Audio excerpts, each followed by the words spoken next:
আজকে আমি সহজ পদ্ধতিতে মাছের ঝোল বানিয়ে দেখাচ্ছি।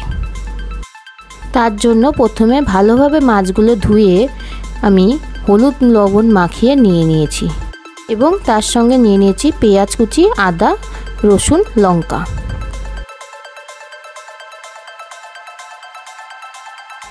কড়াইটি বসিয়ে কড়াইয়ে তেল গরম হয়ে আসলে তার মধ্যে মাছগুলো ছেড়ে দেব। এবার যতক্ষণে মাছগুলো ভাজা হচ্ছে চলুন একটা মশলা বানিয়ে নিই।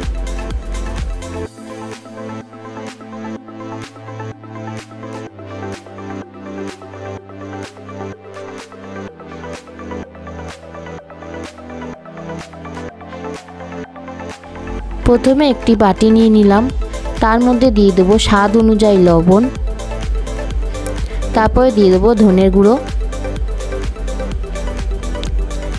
তারপরে জিরের গুঁড়ো আর লঙ্কার গুঁড়ো, তারপরে দিয়ে দেবো একটু হলুদ। এবার এর মধ্যে দিয়ে দেবো কাশ্মীরি লঙ্কা গুঁড়ো। এবার এটিকে ভালোভাবে একটু জল দিয়ে নাড়াচাড়া করে নেব।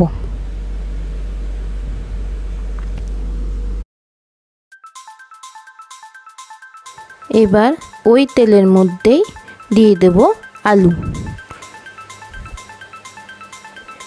আলুগুলোর মধ্যে দিয়ে দেব একটু নুন আর সামান্য একটু হলুদ।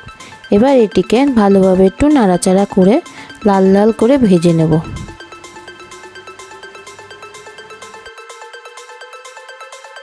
আলুগুলো ভাজা হয়ে গেছে, এবার একটি পাত্রের মধ্যে তুলে নেব।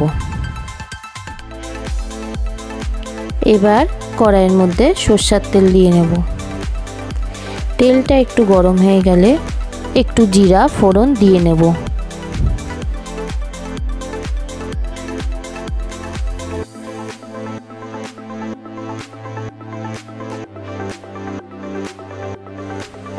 তারপরে দিয়ে দেবো কাঁচা লঙ্কা আর পেঁয়াজ কুচি।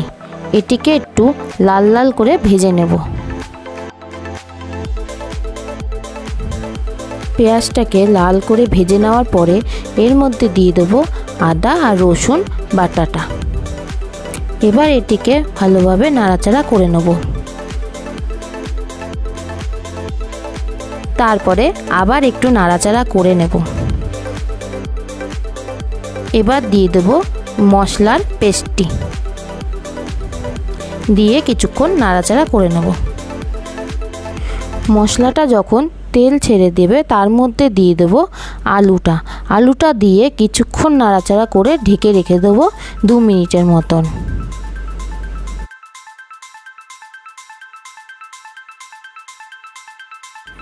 দু মিনিট পর ঢাকনা তুলে নিলাম। এবারে আরেকটু নাড়াচাড়া করে তার মধ্যে দিয়ে দেব জল।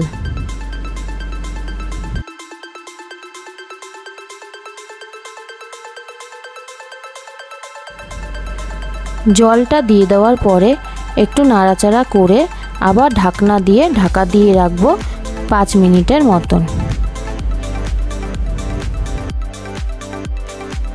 5 মিনিট পর ঢাকনাটা তুলে নিলাম। দেখুন ঝোলটি ফুটে উঠেছে। এরপরে দিয়ে দেবো মাছগুলো দিয়ে ঝোলটিকে একটু ফুটতে দেব।